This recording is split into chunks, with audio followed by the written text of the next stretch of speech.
आता सरांनी सांगितलं तेच मी सांगतोय. Mother is the first teacher and teacher is the second mother. Mother is the first teacher, don't forget, never forget it. Mother is the first teacher and teacher is the second mother. ही परंपरा चालू असली की असे प्रकार घडत नाहीत. भारत देशामध्ये वृद्धाश्रमाची संख्या वाढत आहे, हे शर्मनाक आहे, हे लाजिरवाणी गोष्ट आहे.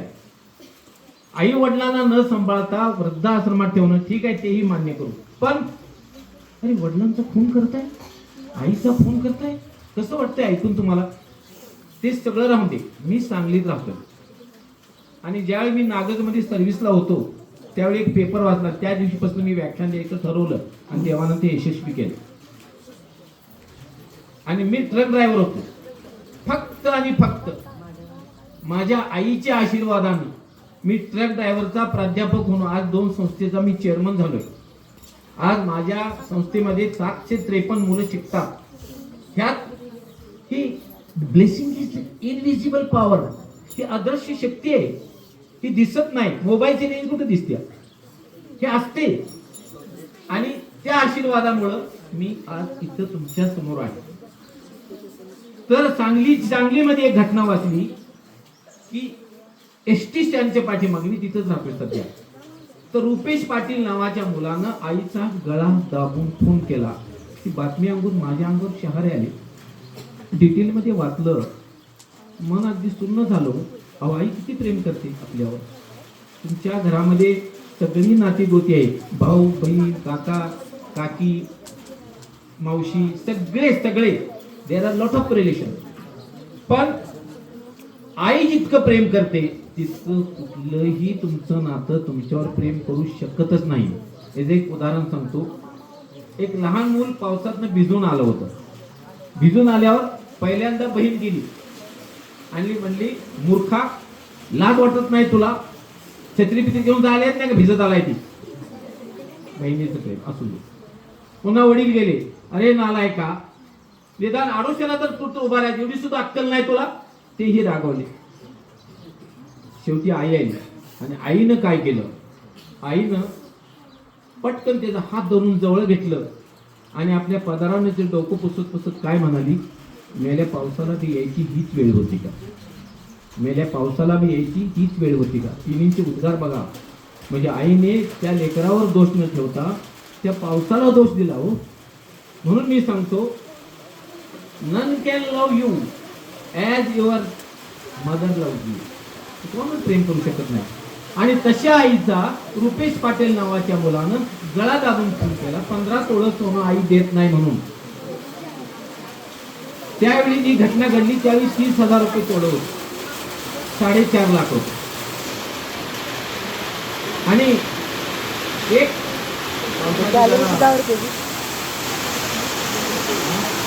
बघा, रात्री 1 वाजता उठला, 15 तोळं सोनं आई देत नाही म्हणून, आणि पटकन जाऊन नवरा बायको उठले, आईच्या छातीत उडी मारून बसला आणि आईच्या डोक्याची उशी काढली.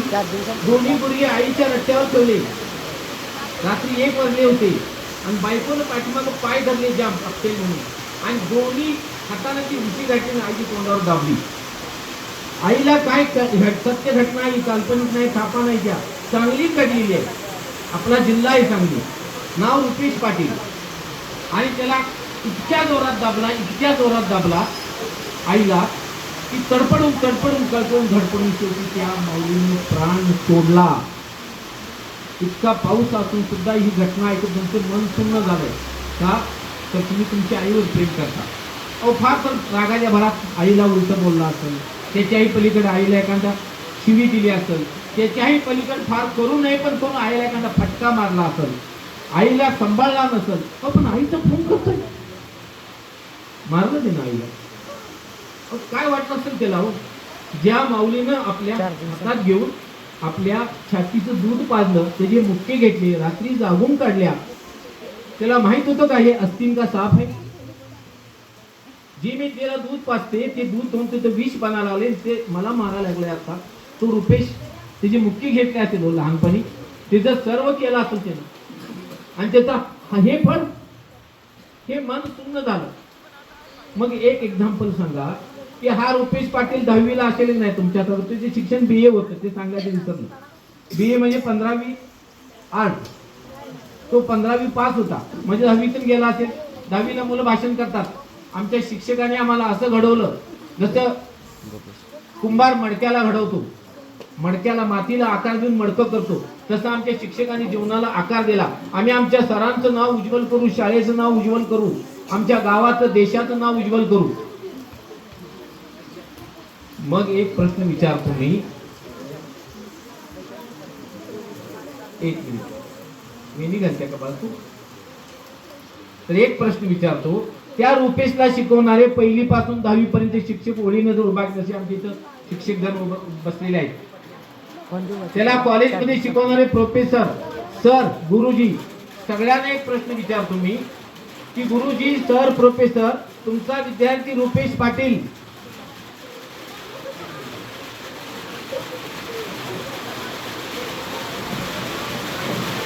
याला तुम्ही घडवला का?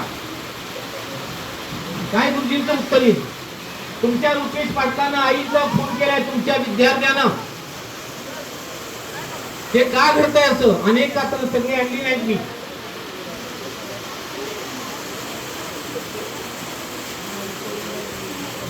तर हे का घडतंय? संस्कार कमी, संस्कारक्षम पिढी नाही आपली. दुसरं एक उदाहरण सांगतो. एक शेतकरी होता आणि त्याला 4 मुलं होती. 20 वर्षानं त्याचा एक मित्र भेटला आणि त्याला विचारलं की मुलं काय करतात आता? तो शेतकरी म्हणला मित्राला, एक मुलगा डॉक्टर झालाय, एक इंजिनियर झालाय आणि एक वकील झालाय. अरे वा. आणि चौथा म्हणला पानपट्टी घालून बसलाय. तो मित्र म्हणला तुझी 3 मुलं चांगली निघाल पण चौथं जरा बाजगाड निघालं ना. तर शेतकऱ्याचं उत्तर काय होतं माहित आहे? नाही म्हणला मित्रा, चौथंच चांगलं निघालं. अरे ते कसं काय? तेच आम्हाला सांभाळतं नाही, ते चौथं ते सांभाळतं. मग खरा सुशिक्षित तो झाला. तुम्ही MA पुन्हा व्हा, MSc पुन्हा व्हा, MBBS पुन्हा व्हा, LLM पुन्हा व्हा, MA MSc MCOM पुन्हा व्हा. पहिल्यांदा MM व्हा. MM चा लॉंग फॉर्म मी केलाय मास्टर ऑफ माणुसकी. पहिल्यांदा मास्टर ऑफ माणुसकी. तर तो मुलगा जो पानपट्टी घातलाय तो वडिलांना सांभाळत होता. तर ह्या पहिल्यांदा आपल्याला कळालं 2च गोष्टी आपल्या जीवनात पाहिजे की देव आहे का नाही. असला तर आपल्या दिवसाची सुरुवात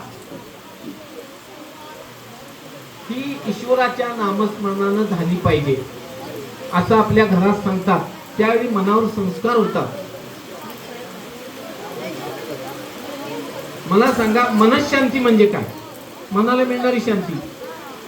तरी सुद्धा तो भाव आहे, भाव. It is one kind of feeling. मग देव आहे असं सांगत असताना एक नास्तिक गुरुजी होते आणि त्यांनी सांगितलं की आज तुम्हाला मी सिद्ध करून देतो की देव नाही. गुरुजी मुलं म्हणली सर आम्हाला सांगतात घरी देव आहे सगळं नाही. म्हणले देव नाही. तर म्हणले हा काय आहे? मुलं म्हणली पेन आहे. दिसतोय का? दिसतोय. हाय पेन नक्की? ओके म्हणले. आता मुलीने पेन ठेवला आणि नुकता हा काय आहे? साप आहे म्हणले. दिसतोय का? मुलं म्हणले नाही. तुमचा हात मोकळा आहे, साप नाही. गुरुजी म्हणले बरोबर आहे. साप नाही का दिसला नाही तुम्हाला? कारण असला असता तर दिसला असता. साप माझ्या हातात नाही. पेन दिसला का नाही? का दिसला? हाय म्हणून दिसला. साप दिसला का? नाही दिसला. का नाही? जे असतं ते दिसतं. जे असतं ते दिसतं आणि जे दिसत नाही ते नसतंय. पेन दिसला तुम्हाला? देव कोणाला दिसलाय का? देव कोणी बघितलाय का? मुलं गप्प बसली. अरे तुमच्यापैकी कुणीही देव बघितलं नाही, कारण देव नाही. असला असता तर दिसला असता. सिद्ध केलं का नाही? म्हणले आजपासून देवाला मानायचं नाही. देव पृथ्वीवर नाही, सगळं चौकांड आहे. आता त्यांनी बरोबर सिद्ध करून सांगितलं. देव कोणी बघितलाय का? नाही. का बघितलाय? देव असला असता तर दिसला असता. का दिसला नाही? नाही तर दिसणार कसा? आता मला सांगा, एका गुरुजीनं देवाला चॅलेंज केलं. देवाला काय राग आहे नाही. देवाने एका लहानशा मुलाला बुद्धी दिली. Nothing is impossible for God. Nothing. ईश्वर के लिए कुछ भी अशक्य नहीं, नामुमकिन नहीं, कुछ भी नहीं. तर एक मुलगा उभा राहिला आणि याची चड्डी वर करत करत म्हणला, चड्डी वर करत म्हणला, गुरुजी माझी एक शंका आहे म्हणला. पोरग होतो, विचार म्हणले. गुरुजी म्हणला तुम्हाला बुद्धी आहे का? अरे गुरुजी बुद्धी नसते काय, आता तर मी देव नाही सिद्ध केले, भरपूर बुद्धी आहे मला म्हणला. गुरुजी नक्की बुद्धी तुम्हाला आहे? मग गुरुजी मला तुमची बुद्धी बघायची, बुद्धी दाखवा. गुरुजी खामोश. गुरुजी बुद्धी दाखवा की. गुरुजी खामोश. सगळी पोरं म्हणे गुरुजी दाखवा, बुद्धी दाखवा. गुरुजी कुड नॉट आन्सर. आणि मग गुरुजी म्हणले अरे बुद्धी दाखवता येत नाही. आता तुम्हीच म्हणला होता जे दिसतंय ते असतंय आणि जे दिसत नाही ते नसतंय. तुमच्याजवळ बुद्धी असली असती तर तुम्ही दाखवली असती, आणि तुमच्याजवळ बुद्धी नाही. आणि दुसरा मुलगा उभारला, चला रे पोरांनो म्हणला, बिन बुद्धीच्या गुरुजीसमोर बसून काय करायचं. सगळी पोरं निघून गेली, गुरुजी बघत राहिले. बुद्धी नाही कशाला बसायचं गुरुजी. म्हणजे हा जो करिश्मा चमत्कार घडला तो का घडला की एका लहानशा मुलानं की केलेले चॅलेंज मोडून टाकलं.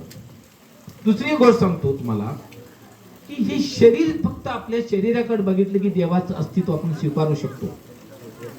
हे शरीर कसं बनवले देवानं, किती शरीरात folds, how many folds are there in our body? 365. 365 जवळजवळ जोड आहे शरीरात. एक लक्षात घ्या, हा फोल्ड आहे, हाताचा फोल्ड आहे की नाही, असं होतोय की नाही. देवानं सांगितलं की तू मानत नाही ना, तुझा एक फोल्ड बंद उद्यापासून, हात असा होणारच नाही. हा होता आता. हा कसं जेवायचं सांगा आता जेवायचं कसं? जेवायचं बंद झालं, हा हातच असा, हात येत नाही तर फोल्ड बंद झाला नाही. ठीक आहे म्हणलं, मी डाव्या हाताचे फोल्ड बंद. सकाळी संडास कसं करायचं? साधी गोष्ट आहे. व्हायचं कसं? गुडघ्याचा फोल्ड बंद, बसायचं कसं? असे टांगड्यावर करून. ह्या शरीराची गोष्ट सांगतोय. एक शरीर जे आहे ते शरीरात किती जादू आहे, शरीरात किती ताकद आहे आपल्या.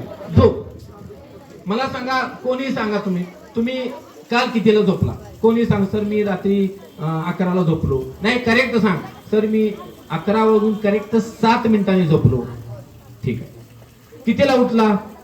पहाटे 5 वाजून 50 मिनिटांनी करेक्ट उठलो. करेक्ट नाही, मी म्हटलं 5 वाजून 51 मिनिटांनी उठलो. म्हणजे उठायची वेळ काय, उठल्याबरोबर घड्याळात बघितलं बरोबर. तुझी उठण्याची वेळ 5:51 बरोबर. लक्षपूर्वक आहे का? आणि तू झोपला बिछाण्यावर पडला, पण तुला झोप किती वाजता लागली?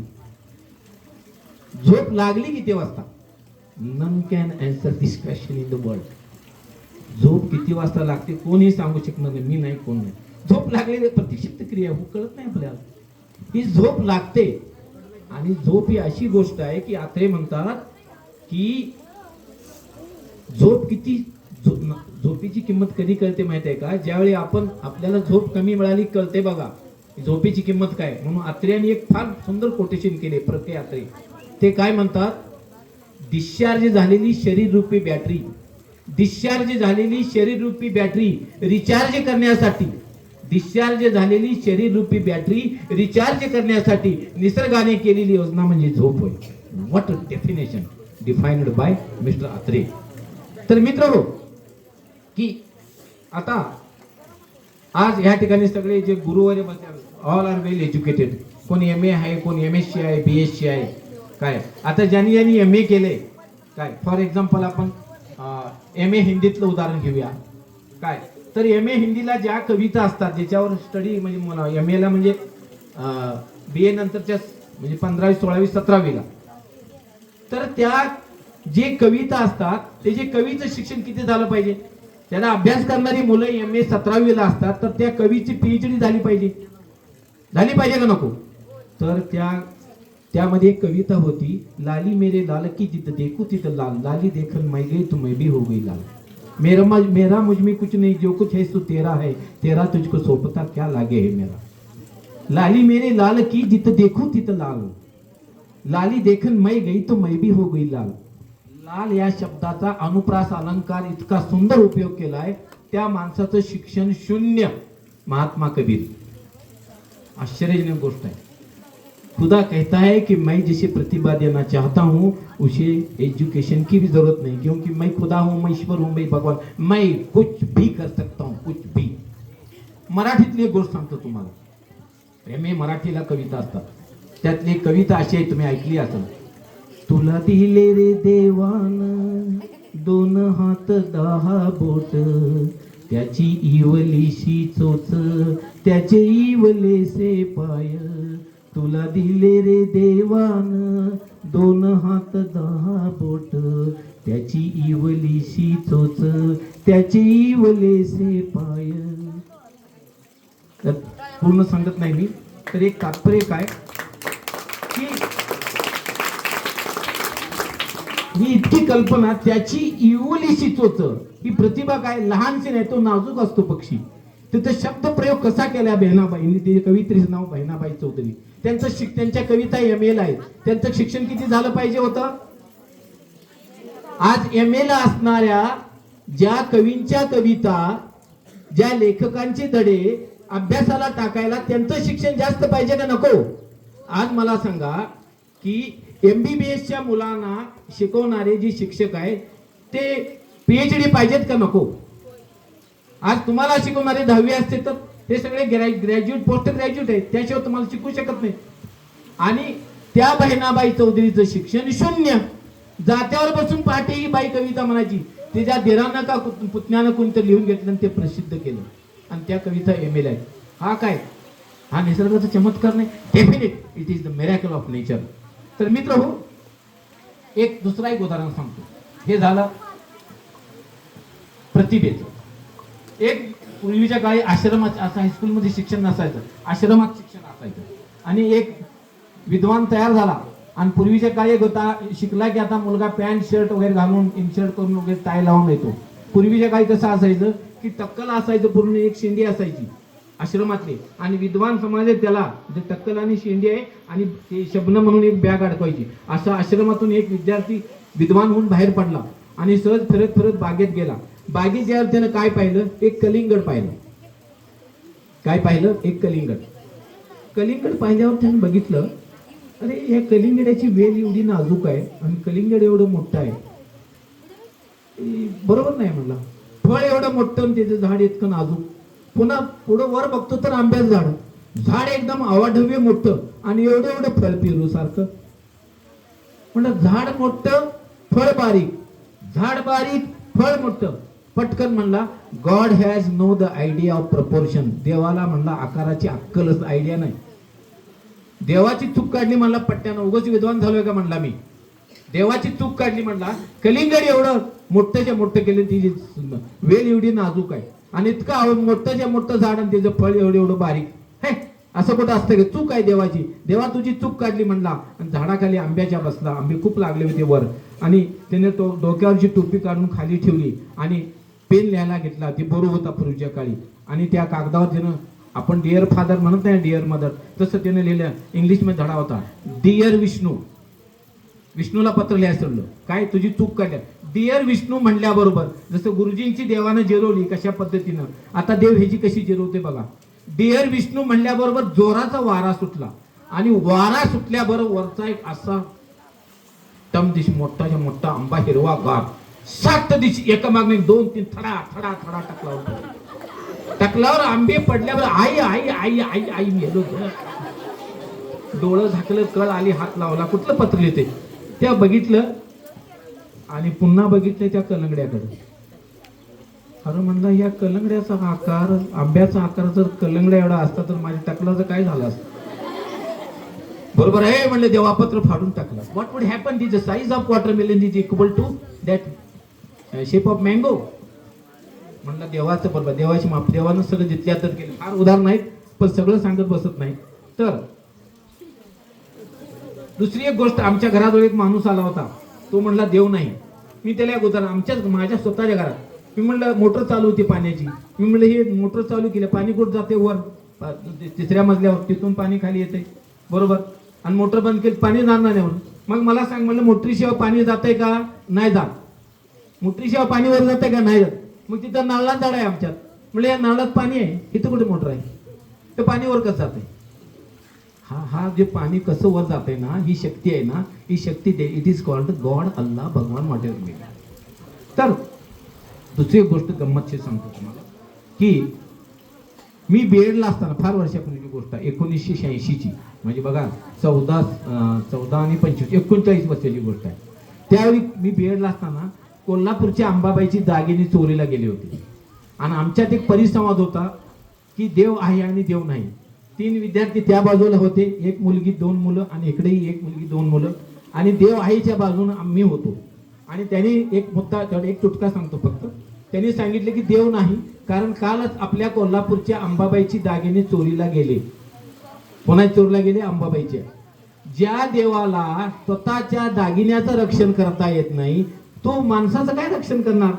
त्या अंबाबाईच्या जर त्यात देव असतात तर रक्षण झालं असतं. म्हणजे ती देवी चुकीची, त्यात देव नाही. लोकांनी टाळ्या वाजवल्या. आमच्या ग्रुपवर आता पटवून द्यायचं कसं? सगळी एकमेकांकडे बघायला लागली. मी जरा डोकं खाजवलं, मिळून मी सांगतो म्हणलं. मी गेलो माईकवर, मी म्हणलं मी सांगतो म्हणलं ते कसं झालंय ते. पहिली गोष्ट म्हणलं की अंबाबाईचे जे डोळ्यातले दागिने होते ते चोरानं चोरले, पण अंबाबाईच्या परवानगीनं. आणि दुसरी गोष्ट कुणी सांगितली अंबाबाईच्या मूर्तीचं शक्ती आहे असं म्हणून? ती देवाचं प्रतीक आहे.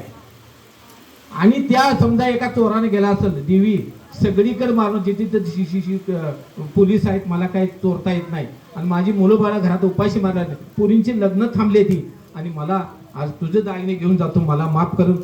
तुला काय पुन्हा भक्त भरपूर होऊन देते, कमी पडत नाही, पण आज मला माफ कर, तुझं दागिने घेतो, माझ्या पोरींचं लग्न करतो, दवाखाना बघतो, मला माफ कर देवी. म्हणून जर त्यानं घेऊन गेला असेल तर देवानं त्याला प्रसन्न झाली देवी. देव नाही, देव उलट आहे. तर मग लोकांनी मान्य केलं की त्या चोराला, चोर म्हणजे त्याला फक्त लेकरूच आहे की ते सर्व आपण देवाची लेकरं आहोत. त्या देवीने त्याला मदत केली, तिचं बरं झालं, पुन्हा त्याला दागिने आले. म्हणजे देवीने केले ते बरोबरच केलं. तो मुद्दा पटवून सांगितला. आता दुसरी एक गोष्ट सांगतो की माणूस चंद्रावर पोचला, मंगळावर पोचला, काय? माझा एक साधा प्रश्न आहे. आपल्या शरीरामध्ये प्राण आहे, प्राण आहे का नाही? आपलं हृदय कुठं आहे? इथं लेफ्टला, डाव्या बाजूला. फुफ्फुस या बाजूला आहे. किडनी कुठं खाली आहे? किडनी हातात आहे? हातात नाही, इथं आहे, खाली किडनी आहे. आपलं यकृत या बाजूला आहे. सगळे आपल्याला माहित आहे, बरोबर? मग मला सांगला आपला प्राण कुठं आहे? सरळ प्रश्न, वेअर डज द प्राणा लिव्ह इन अवर बॉडी? आपल्या शरीरामध्ये प्राण कुठं राहतोय? इथं ब्रेन आहे, म्हणजे मेंदू आहे, इथं राहतोय का नाही? हृदयात नाही राहत. प्राण कुठं आहे? बरं, दुसरा प्रश्न, इज इट लिक्विड और सॉलिड? तो पातळ आहे का घट्ट आहे? त्याचा आकार किती आहे? त्याचं वजन किती आहे? त्याचा रंग काय आहे? प्राणाविषयी संशोधन होऊन कंटाळले. मग नासाच्या शास्त्रज्ञांनी काय केलं? हे बघा, ही जाडी किती आहे? जाडी ही 1 इंच आहे, आणि हे बघा ही 1 इंच जाडी आहे, आणि जाडी अशी 5 फूट जाडची काच तयार केली. 5 फूट जाड, 6 फूट लांब आणि 5 फूट रुंद. जाड म्हणजे हे आता तुम्हाला सांगायचं नाही, ही 1 इंच जाड, इतकी जाड काच तयार, ती पेटी तयार केली, आणि त्या पेटीवर दगड घातली, फाडी घातल्या, तरी ती काच फुटत नव्हती. अशी एक पेटी तयार केली. तिच्यावर पिस्तूलच्या गोळ्या मारल्या नाही. पिस्तूलची बारकी असते गोळी, खजुराच्या बी एवढी, पण रायफलची गोळी मोठी असते. त्यानं पण अजिबात फरक झाला नाही. हँड ग्रेनेड फेकला तरी फुटलं नाही. अशी जाड काच, रिअल फॅक्ट आहे. आणि काच तयार केली. त्यांनी म्हणले की एका डॉक्टरकडे गेले, मोठं हॉस्पिटल होतं, तुमच्याकडे जे पेशंट लास्ट स्टेजला आलेले आहेत त्यापैकी एक पेशंट आम्हाला प्रयोगाला आले. डॉक्टर म्हणले कशाला? तर आम्ही म्हणले प्राणाविषयी संशोधन करणार आहोत, आणि प्राणाला आम्ही त्या पेटीत अरेस्ट, आता we want to arrest the प्राणा इन दॅट ग्लास. हे आम्हाला प्राण शरीरातनं बाहेर पडतो, पण जातोय त्याला बाहेर सोडायचं नाही.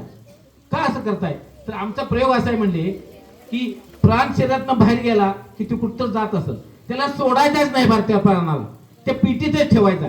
एक तर प्राणानं त्या बॉडीत परत जाऊन दे, तो माणूस जिवंत होऊन दे, किंवा तो प्राण आम्ही मेलेल्या कुत्र्यात बित्र्यात कुठेही घालू, मांजरात, जो जिवंत होईल. पण ते प्राण काय छडा लावायचा आहे आज म्हणजे. डॉक्टर म्हणले ठीक आहे, तुम्ही चांगला प्रयोग करताय. असा पेशंट आला एक तुम्हाला सांगतो. योगायोगानं पुढच्या आठवड्यात एक पेशंट आला, डॉक्टर सिरियस आहे आणि म्हणले हे चंद लम्हों का मेहमान आहे, म्हणजे काही क्षणात आहे हे, आणि तुम्ही प्रयोगाला घेऊन जावा.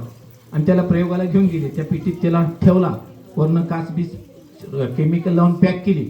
वरनं त्याची सॅटेलाइट प्रक्षेपण चालू होतं. प्रक्षेपण नासाचा प्रयोग आहे. ज्या नासामधून शास्त्रज्ञ जातात कुठं, मंगळावर, चंद्रावर.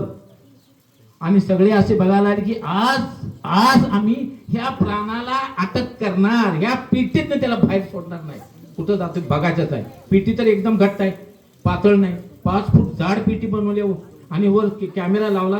सगळे सायंटिस्ट असे बघायला लागले आणि हसत होते सगळे. त्या ऑक्सिजन आतला होता पेटले, तेवढा संपल्यावर त्या माणसानं तराटणी द्यायला सुरुवात केली आणि जोरात तराटणी दिल्यावर त्यानं प्राण सोडला. आता पुढं काय, प्राण सोडल्याबरोबर त्यानं प्राणाला अटक करायचं होतं. प्राण सोडल्याबरोबर शास्त्रज्ञ असे हसत हसत बघत होते. पटकन कपाळावर हात मारला. काय, वरची जी काच होती पेटी, कडकडकड आवाज आला, ती क्रॅश झाली. Something has gone out of that glass. त्या काचेतनं काहीतरी बाहेर गेलं. जे गेलं दॅट इज कॉल्ड प्राण. ते प्राण. अरे बापरे, हात का मारला?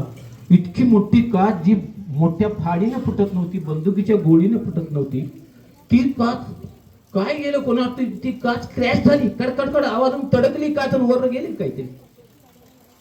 It's miracle, it's amazing. आणि मग म्हणले की human being is unable to arrest the prana which lives in human being body. माणसाच्या शरीरामध्ये राहत असलेला प्राण मनुष्याला अटक रोखू शकत नाही.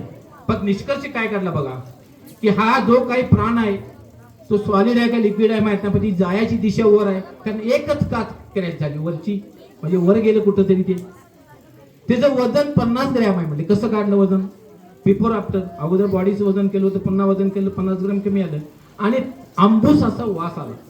3 निष्कर्ष काढले आणि तेव्हापासून त्यांनी तो प्रयत्न थांबवला. तात्पर्य सांगायचं काय, हे सगळं रहस्यमय आहे, रहस्यमय. आणि म्हणून हे सगळं घडवतो कोण, देव घडवतो.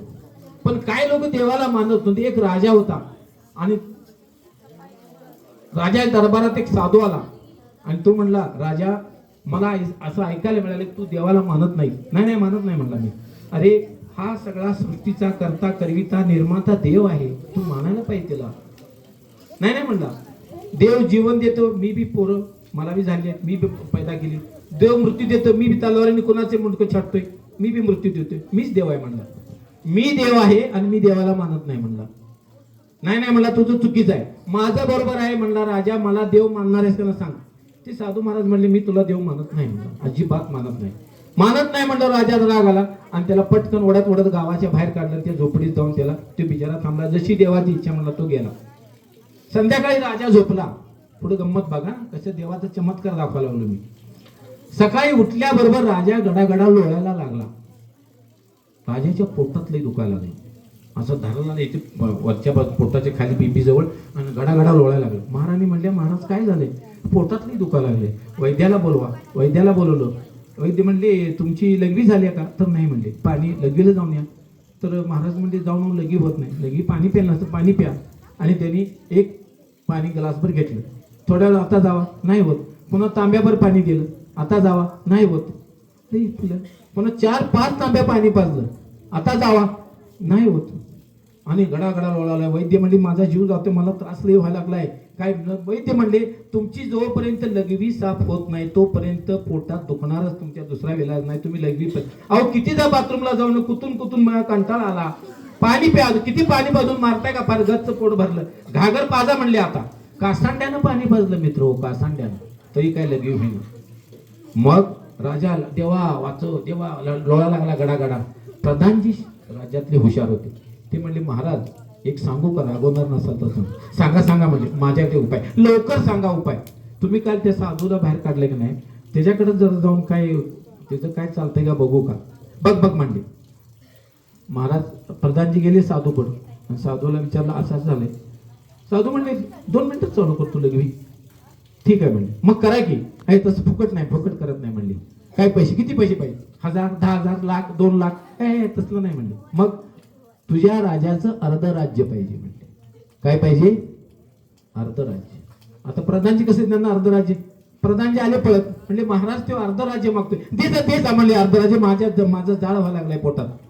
गेला, अर्ध राज्य कबूल केलं, लिहून दिलं प्रधानजीनं, राजाची सही वगैरे घेतली आणि त्यांनी सांगितलं की हे जरा अंगारा टाकलाय, हे देवाचं नाव घेऊन मी केलेलं आहे, तपस्या केलेलं, पाणी पाच जरा त्याला चमच्याभर किंवा ग्लासभर होईल. आणि मग राजाला पाणी पाजलं आणि म्हणले जावा बाथरूमला महाराज. बाथरूम गेल्यावर राजाला लघवी सुरू झाली. पुढे गंमत आहे अजून ऐका. राजाला लघवी सुरू झाल्यावर सगळ्या राज्यात राजधानीत पसरतो. राजाची लघवी चांगल्या पोटात राजाला लघवी झाली हो, दौंडी दिली, लोक आनंद झाले. सगळ्यांनी सत्कार करायला हार तरी घेऊन दरबार गच्च भरला की राजा वाचला म्हणून. महाराणीने कपडे बिपडे बदलले, दागदागिने, नवऱ्यासाठी नटली राणी हो, आणि सगळ्यांनी नटले की महाराजांचा जीव वाचला लघवी झाली म्हणून. आणि महाराज बाथरूम मध्ये लघवी करायला लागले.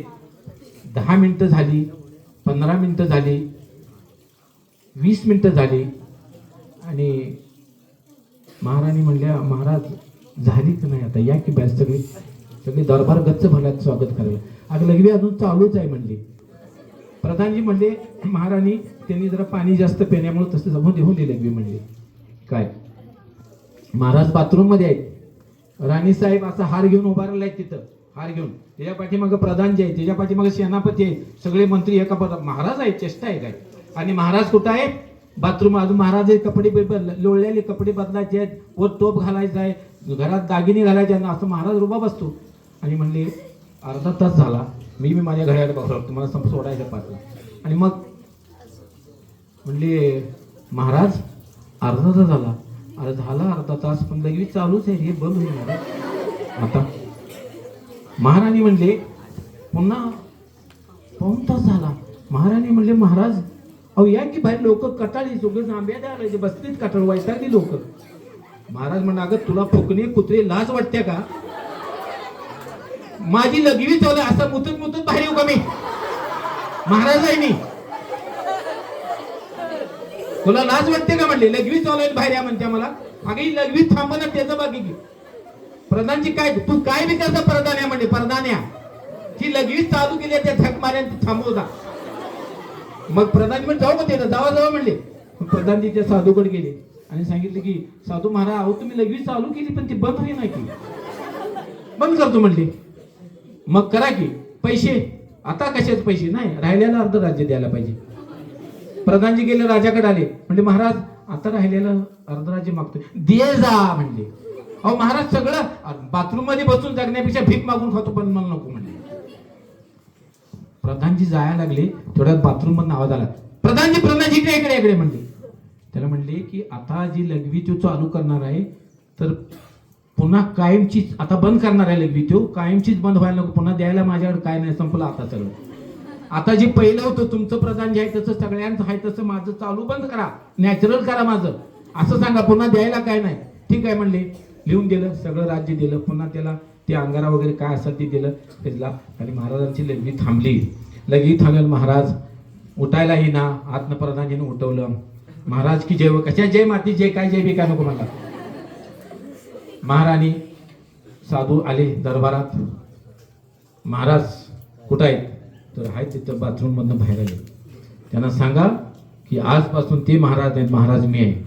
आणि ते राजवस्त्र सगळे काढा आणि साध्या माणसाचे कपडे घाला, राणी आणि तुम्ही दोघांनी, आणि इथनं चालायला लागा. महाराज म्हणजे ठीक आहे, मला कशाला, मला काय नको आता. आणि मग तुम्ही देव होता ना, कशाला देव बेव काय नाही म्हणला, मला जे कळायचं ते कळले सगळं.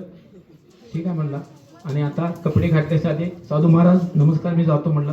महाराज बाहेर निघाले, तेवढ्यात मागणं साधू महाराजांना राजा थांब, रुक जा राजा, माघारी ये. काय साधू महाराज आणि काय आता? आणि काय नाही म्हणजे तुला कळलं, एक नापाक चीज, पेशाब कचरा, एक नापाक चीज, एक अस्वच्छ गोष्ट लघवी, जिच्या थांबण्यानं आणि चालू होण्यानं सगळं राज्य गमून तू भिकारी झाला. हे लघवी चालू होणं, लघवी थांबणं ही निसर्गाने दिलेली देणगी होती. कळलं तुला? तू देव आहे का? नाही म्हणलं मी कशाचा देव आहे. तर बस राजा म्हणले आजपासून देवाला तू मानत जा. देव आहे, तो सगळी सृष्टी चालवतो, तो आपल्याला जीवन मृत्यू देतो.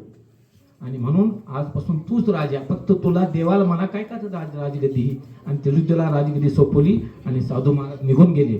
तर अशा प्रकारे मित्र हो की म्हणून या ठिकाणी एक वाक्य मला सांगायचं आहे, जेथे बुद्धीची हद्द संपते तेथून श्रद्धेची सुरू होते. जेथे बुद्धीची हद्द संपते तेथून श्रद्धेची सुरू होते. याचे एक उत्तम उदाहरण बघा की डॉक्टर ऑपरेशन करतात आणि ऑपरेशन केल्यानंतर पेशंट जनरली बेशुद्ध होतो आणि हात पुसत पुसत रुमाला डॉक्टर येतात आणि काय सांगतात की जो हमने करना था सब मेडिकल साइंस के हिसाब से जितना सब कुछ किया है, अब पेशेंट होश में आया तो तुम्हारा, वरना भगवान का, अब सिर्फ तुम दुआ करो. याचा अर्थ काय, मी सगळं करायचं ते केलंय, आता देवाजवळ मागा. म्हणजे जेथे बुद्धीची हद्द संपते, माझ्या बुद्धीची हद्द संपली, आता श्रद्धेची हद्द सुरू झाली. म्हणून जेथे बुद्धीची हद्द संपते तेथून श्रद्धेची सुरू होते.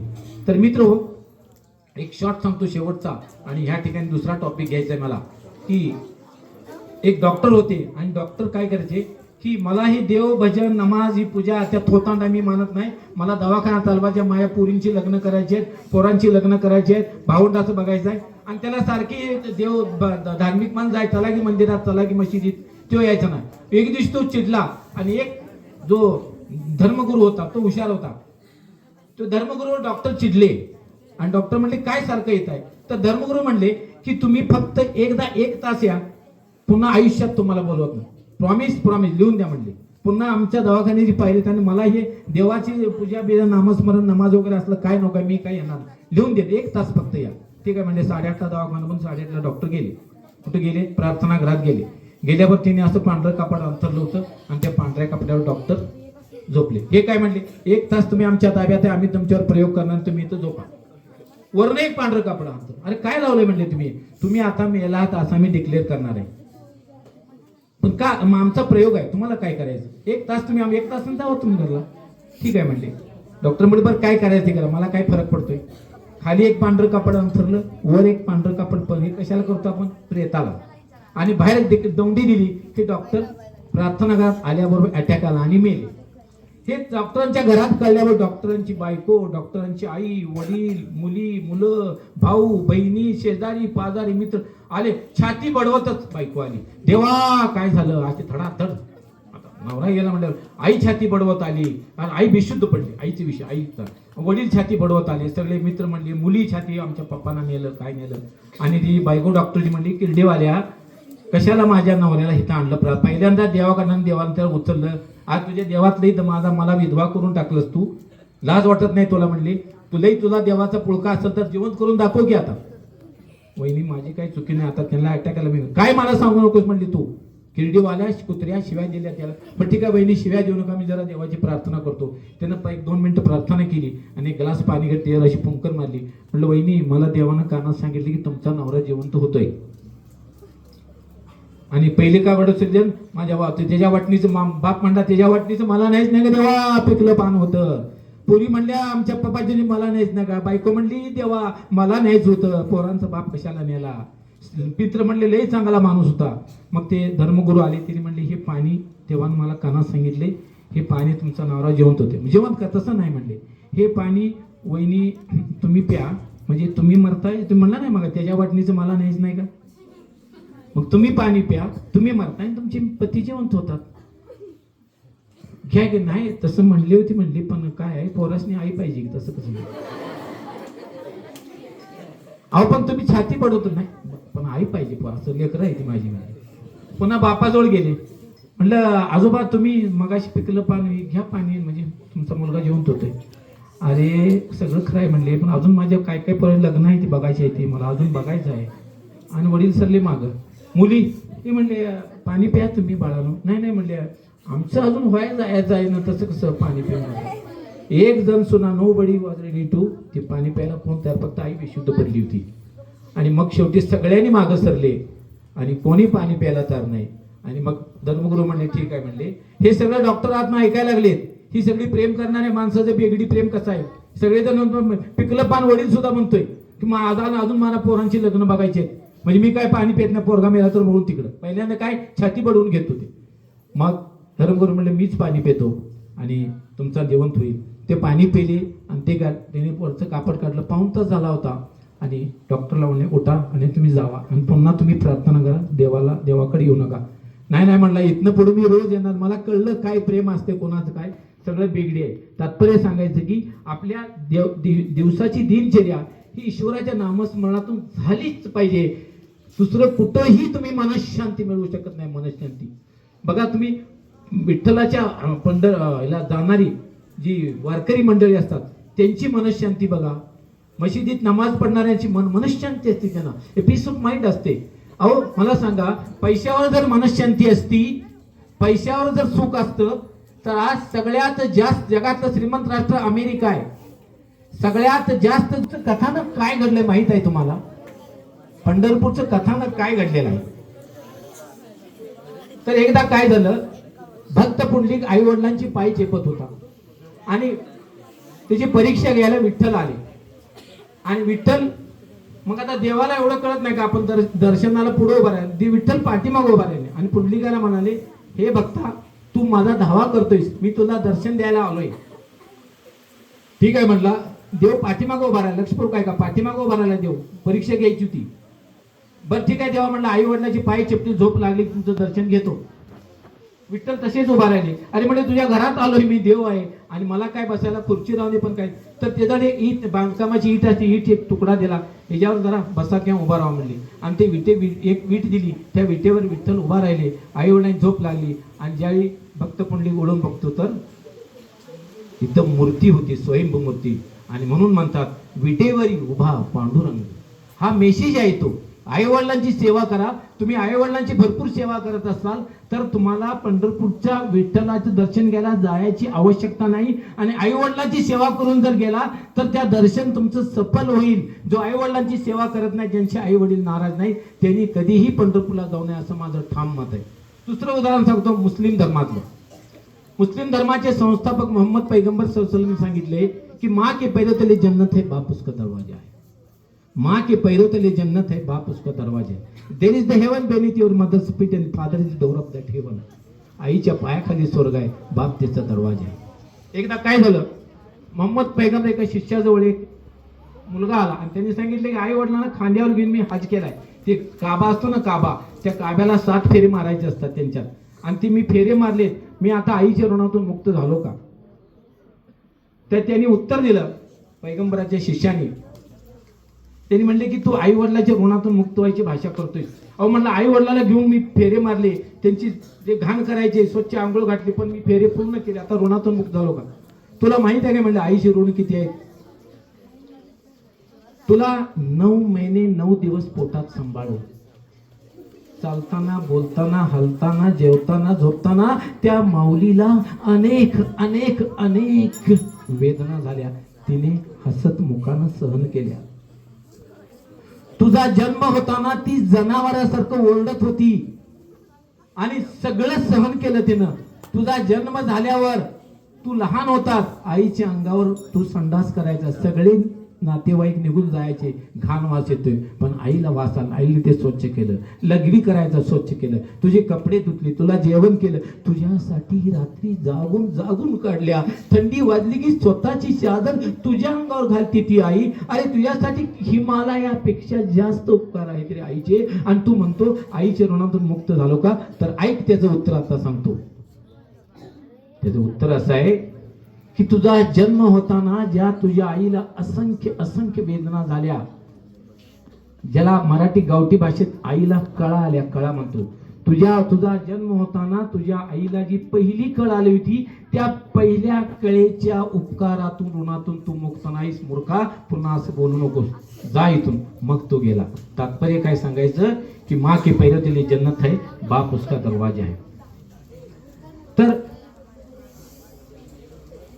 आई कशी असते बघा, आई कशी असते. एक गीतकार काय म्हणतो बघा, माँ तू कितनी अच्छी है, कितनी भोली है, कितनी प्यारी है, मैं रोया तू रोई. तुम्ही दुःखात असला की आई लगेच दुःखात असते बघा. आई 9 वाली साडी घेऊन नटून तटून कार्यक्रमात चालले, तुम्ही आला आई मला लागले, सायकलीवरून पडलो, गाडीवरून पडलो, नापास झालो वगैरे, आई लगेच आनंदी चेहरा दुःखी करते आणि तुम्हाला कवटाळते आणि ते जाऊन देत, माझा समारंभाला माझ्या लेकराला लागले. मैं रोया तू रोई, मैं मुस्काया तू मुस्काई. काय म्हणतो तो की आई अशी तापानं फनफनत पडलेली आहे आणि तुम्ही तिकडून बघा, मैं मुस्काया तू मुस्काई, तुम अगर मुस्कुराते आले, तुम्ही हसत आला आणि सांगितलं आई मी पास झालो, माझा पहिला नंबर आला वगैरे वगैरे, पटकन ती तापात फणफणत असलेली आई उठून उभा राहते, उठून बसते, तर तुमच्या आनंदात ती आनंदी होते. म्हणून कवी म्हणतो,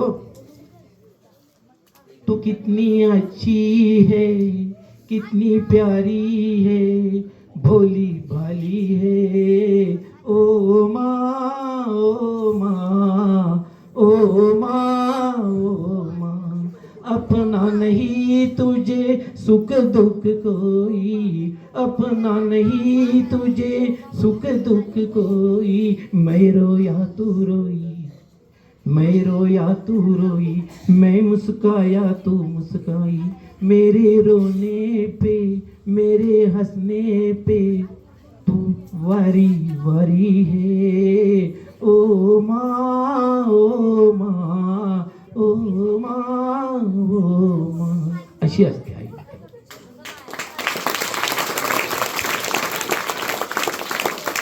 म्हणून एक लक्षात ठेवा,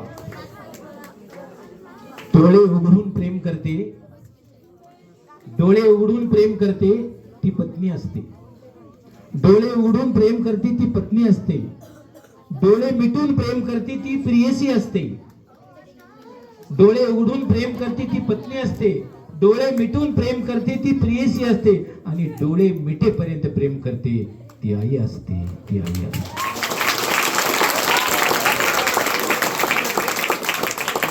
तर लास्टचा एक किस्सा सांगतो. बरोबर माझ्याकडे अजून 5 मिनिटं शिल्लक आहे, घड्याळ काय साडतो बघतोय. तर एक शेवटचा किस्सा हृदयस्पर्शी आहे. एक मुलगा कलेक्टर झाला होता. त्याच्या आई वडिलांनी त्याला रक्ताचं पाणी हाडांची काढ करून शिकवलं होतं. आई वडिलांनी अतिशय कष्ट करून शिकवलं होतं. तर सर पाणी शेवट 5 मिनिटं. आणि इतकं शिकून शिकून कर्ज काढलं होतं बापानं, आणि मुलगाही हुशार होता आणि इतका तेच दे हुशार होता. मॅरेज पहिला धक्का, पण आईचं प्रेम असून लेकरू शिकलंय, केलं असं तिकडचं. बरेच दिवस झाले. या म्हाताऱ्याच्या घरची इतकी गरिबी होती, त्याच्या घरात लाईट नव्हती, लाईट कंदील होता. कर्ज काढून कर्ज फेडत फेडत म्हातारं फार बेजार थकलं होतं. आणि मग एक दिवशी म्हातारी म्हणाली, चला की लेकराला भेटून येऊया. जिल्हा कलेक्टर जिल्ह्याला जायला पाहिजे. आणि त्याने बघितलं की अगं दोघांच्या तिकिटाला पैसे नाही की म्हणला, एकट्या पुरता आहेत, पण तुम्ही तर जाऊन या अगोदर, पैसे घेऊन या पोराकडनं, मग आपण दोघं जाऊया. आणि मग तिकीट काढलं आणि हा म्हातारा जिल्ह्याला गेला. आणि तो रेल्वेतनं खिडकीच्या बाहेर बसला होता. लक्ष्मपूर काय का 2च मिनिटाची कथानक आहे.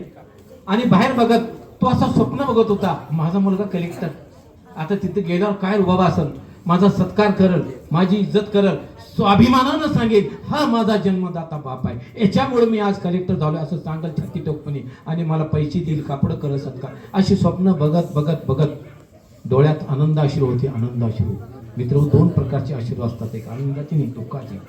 आणि आनंदाश्रू घेऊन हा गेला, तिथं उतरला स्टँडवर, आणि तिथून चालत चालत चालत कलेक्टर ऑफिसला गेला. मेचा महिना होता, पायात तुटकी चप्पल होती, पायाला चटके बसत होते, चप्पल तुटकी होती. आणि कलेक्टर ऑफिसच्या जाऊन उभा राहिल्यावर आज जायला शिपाई, हे कुठं चाललाय म्हातारे म्हणले.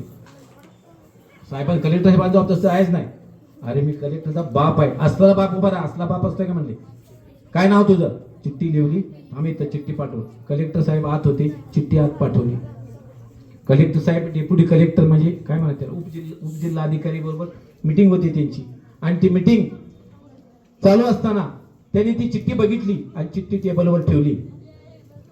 आणि म्हातारा असा बाहेर उभा राहिला होता. मेचा महिना होता, पाय पोळत होते, काय डोक्याला टोपी बी नव्हती, डोकं गरम होत होतं, घामाच्या दोन्ही बाजूच्या धारा लागल्या होत्या, ऊन भयानक भयानक होतं. आणि तरी त्याच्या चेहऱ्यावर असं हास्य होतं, माझा मुलगा काय शिपाई, काय ऑफिस, घुसलो काय रुबाब. पुन्हा अर्ध्या तासात दुसरी चिठ्ठी पाठवली. कलेक्टर साहेबांनी बघितली, तीही तिथे ठेवली. हा म्हातारा हसत उभा राहिलाय, माझं पोरगा आता येणार. असाच मीटिंग मध्ये मोठा माणूस झालाय. तिसरी चिठ्ठी पाठवली, पाऊण तास झाला, कलेक्टर साहेब बाहेर आले. चौथी पाठवली, 1 तास झाला. 1 तास म्हातारा त्या मेच्या महिन्याच्या कडक उन्हात, तळपत्या उन्हात हा तळपत होता.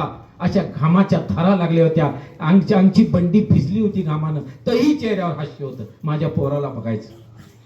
1.5 तास झाल्यावर 5वी चिठ्ठी पाठवली आणि मग कलेक्टर साहेब बाहेर आले. अरे अरे अरे, कलेक्टर बाहेर आलं. त्यांचं पॅन्ट कोट आणि ते सारखं सॅल्यूट करायला लागले पोलीस त्यांना. पुढं कलेक्टर, मागं डेप्युटी कलेक्टरशी नमस्कार साहेब, नमस्कार साहेब. आणि कलेक्टर हळूहळू पुढे चालत यायला लागले. म्हातारा असा टक लावून एकसारखा बघायला लागला, एकसारखा बघायला लागला. काय माझं लेकरू आहे, अरे बापरे, कसलं माझं किती रुबाब आहे, माझं देवा देवा माझं स्वप्न साकार झालं, असं म्हणत म्हणत तो जसा जसा जवळ येऊ लागला तसा तसा म्हाताऱ्याचा अंग कापायला लागला आनंदानं. आणि जवळ आल्याबरोबर कलेक्टर साहेबांनी कटाक्ष टाकला. तेवढ्यात एका डेप्युटी कलेक्टरनं मागे, साहेब म्हणले, हा म्हातारा बघा